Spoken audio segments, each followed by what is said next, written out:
Hey everyone, welcome back to another episode of the Global Health Pursuit podcast.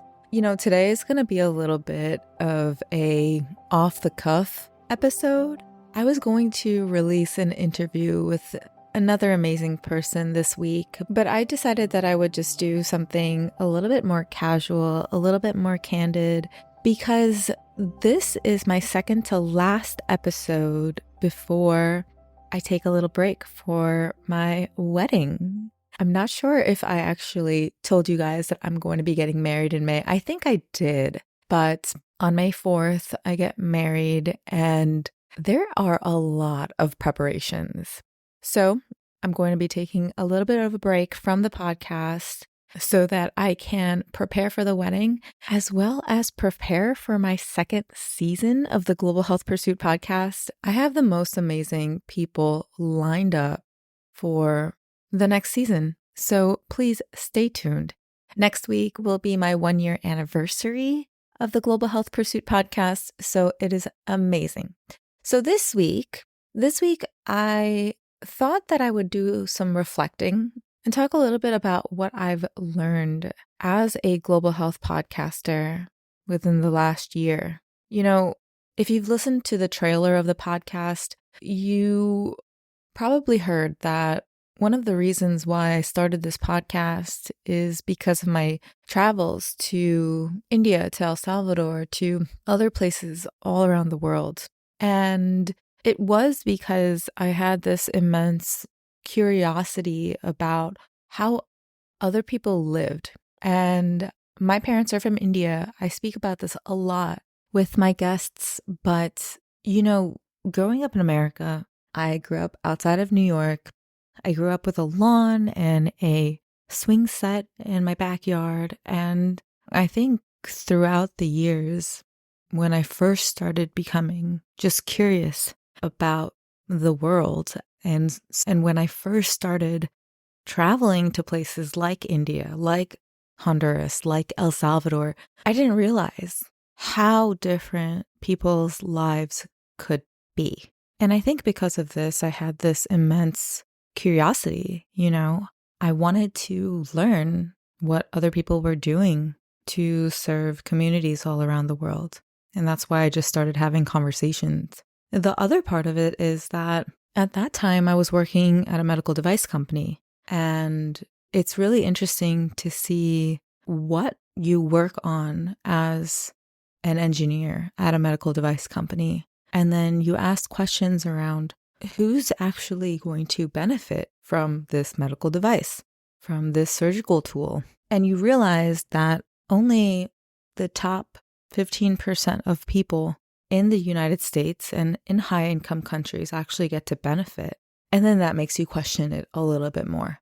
Okay, so if only high-earning people who can afford healthcare can actually use these tools and devices, I didn't feel great about that.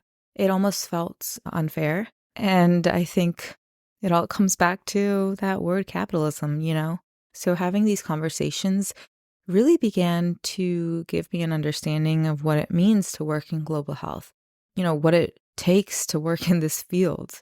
And so throughout all of these interviews, and I've had over 40 interviews with amazing people so far in the last year, that I realized that you don't necessarily need to have a background in global public health. What you actually need to have is a passion. You need to have patience. And you need to have the ability to listen. There have been several leaders who I've interviewed on the podcast that didn't have a health background. And that is so fascinating to me. I also don't have a global health background. I have a biomedical engineering background. It might overlap, but when it comes to public health, global health, the field is so broad. And what I learned is that there's usually one event that propels them into the specific field of work that they're in, whether it's water or women's health or climate change. For example, in my last episode, I feature Sean Kappauf, and he's the executive director and founder of One at a Time.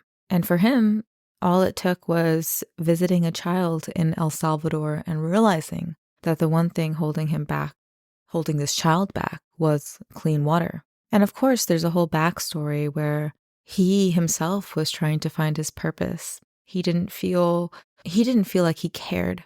But visiting this one child and realizing that this child could not go to school or develop into his full potential without having access to clean water.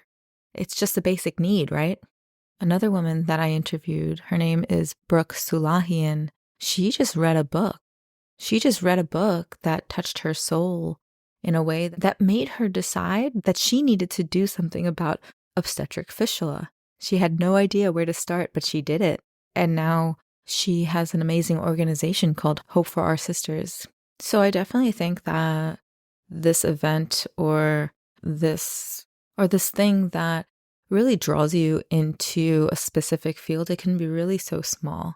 And I think for me, for many years, I think I was definitely trying to find some sense of purpose.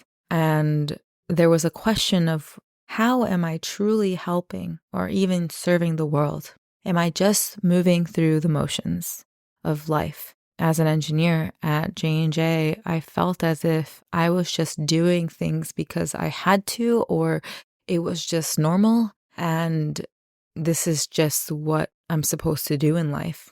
And it came to a point where, after going on trips to low-income countries and just witnessing life, I knew that I had to do something about it. And for me, it wasn't just one topic. I wanted to learn about everything. And in a way, this podcast is giving me that breadth of knowledge. I was speaking with a professor from Washington University, and she had said that we need to have more people with a curiosity like yours, because I think that we never stop learning. Something else that I've learned throughout the process of doing this podcast is that there's really more than one way of doing things.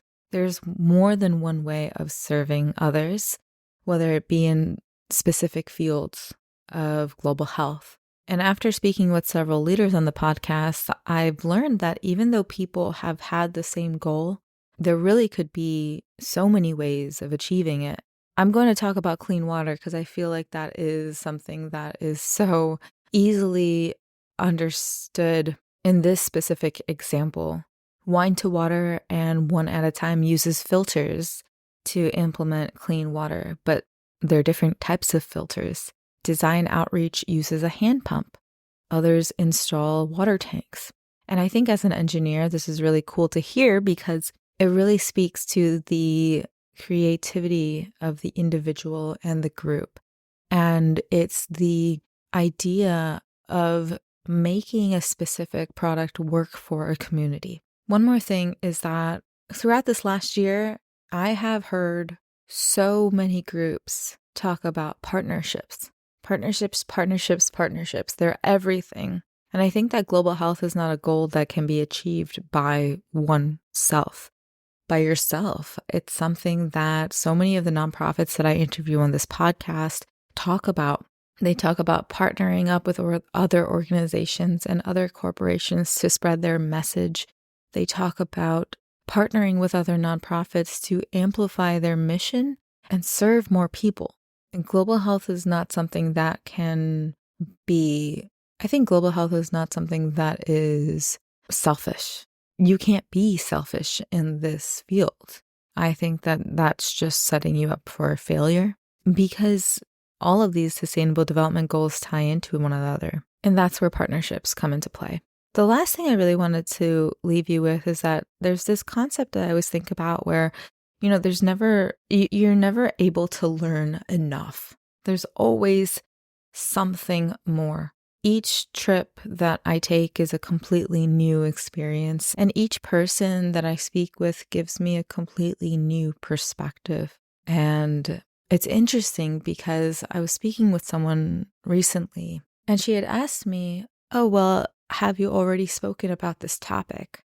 And I would say, yeah, I have, but the angle that you bring to this topic is completely new. And so I could talk about water for the next 50 episodes, but each episode would be completely different. I could talk about obstetric fistula. I could talk about women's health for every single episode. I could talk about refugees, different cultures, and it would still be a completely different episode.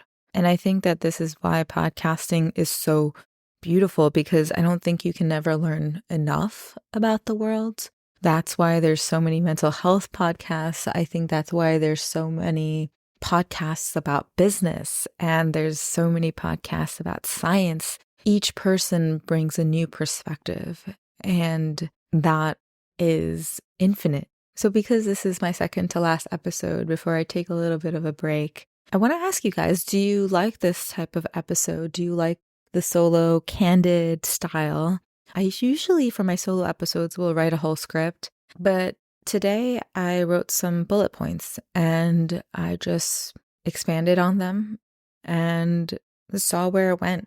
I'm very envious of people who are able to just speak off the cuff, and I would love to do this more often if it's something that you enjoy. And if it's not something that you enjoy, that is totally fine too. I completely and absolutely am so grateful that you are listening to this. And all I want to ask of you now is, if you love this episode, if you love this podcast and want to support me into my next season, please go ahead and rate and review the podcast on Spotify and Apple Podcasts. I'll see you in the next one.